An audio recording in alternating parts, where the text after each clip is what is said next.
Let's start with how modern essays are literally a formula, because they are. So the most common types of essays in modern are thematic essays and factor/event essays. You might not even know which one you were doing, and only when I started working at A10 did I realize, like, oh, I always write thematic essays. But there's actually different types of essays that you can write, and we're also going to talk about differentiated essays, which is what some of you guys might be doing. But we're just going to look at the different types that you can do. So a thematic essay is structured according to the different themes. So for example, it could be structured to the social themes like society, politics, whether that's domestic or international, economics, cultural influences, military influences, etc. And then each paragraph is going to be centered around a particular idea. So by that I mean, and I feel like giving a definition of what it is doesn't really do much, but when you see an example like this, I hope it'll make more sense. Let's pretend the question was, to what extent was Lenin a critical factor to Bolshevik consolidation of power? And my thesis and my judgment was that he was a highly critical factor to Bolshevik consolidation of power. My body paragraph one would be on the ideological thematic theme, so his ideological leadership. And then that's when I could talk about his manifestos, the interpretation of Marxism, ideological leadership in the revolution, and the early reforms. So I'm still bringing in syllabus points and the different syllabus examples, but it's under this large kind of umbrella theme of ideological leadership. Then in body paragraph 2, I could talk about political leadership. And again, I could bring up the strategic, diplomatic, and economic decisions. I could bring up the NEP, the treaty, and the early political reforms. Again, that's all dot points from that survey. If you guys are doing Russia, and I'm sure most of you are, that's all dot points from that survey point. And I'm still using the syllabus content, but it's not what's binding my argument. It's not really like the themes of my English essay. The theme is the political, and I'm linking all of these together. And then body paragraph 3 is his military leadership, where you could talk about revolution, civil war, and war communism. And by doing a thematic essay, you really can cover all of the syllabus kind of points and the syllabus examples, but really nicely organize them under different influences, so ideological, political, and military influences or themes. So up to you if you're doing this. I did this and it worked really well for me. And I just felt like I could really make connections between them a lot easier. But others might be doing a factor essay, and a factor essay is still the same thing. What you'll see is a factor essay still includes the exact same points, except your body paragraphs aren't based off themes, they're based off events or factors. So just like here, how we spoke about the early reforms and the treaty, we've got those as the examples underneath the umbrella term.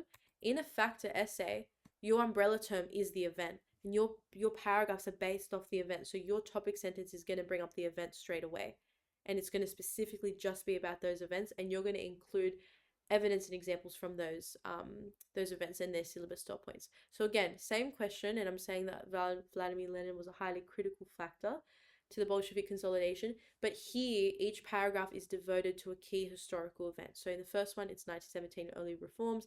Body paragraph 2 is the treaty. Body paragraph 3 is civil war and war communism, and body paragraph 4 is the new economic policy.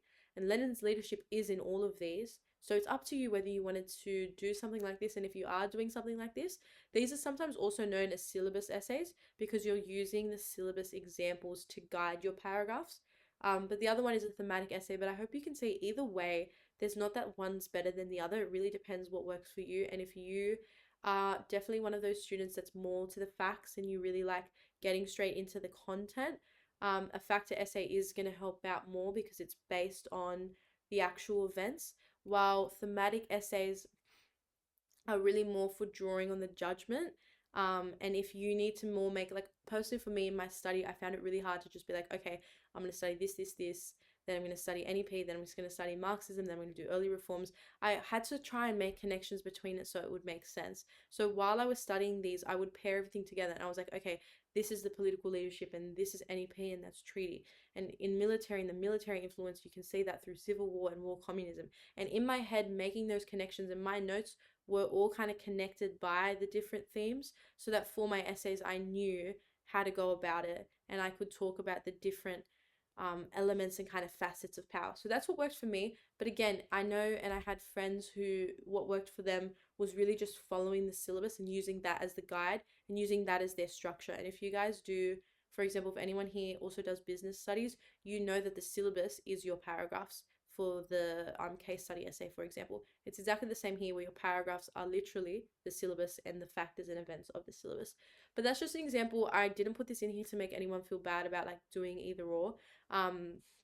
They are both very good structures and they're both very highly recommended, only because you can cover, and like I said, both of them are talking about the exact same events. They're just looking at them as different kind of umbrella terms. But these are the structures that you should be aiming for.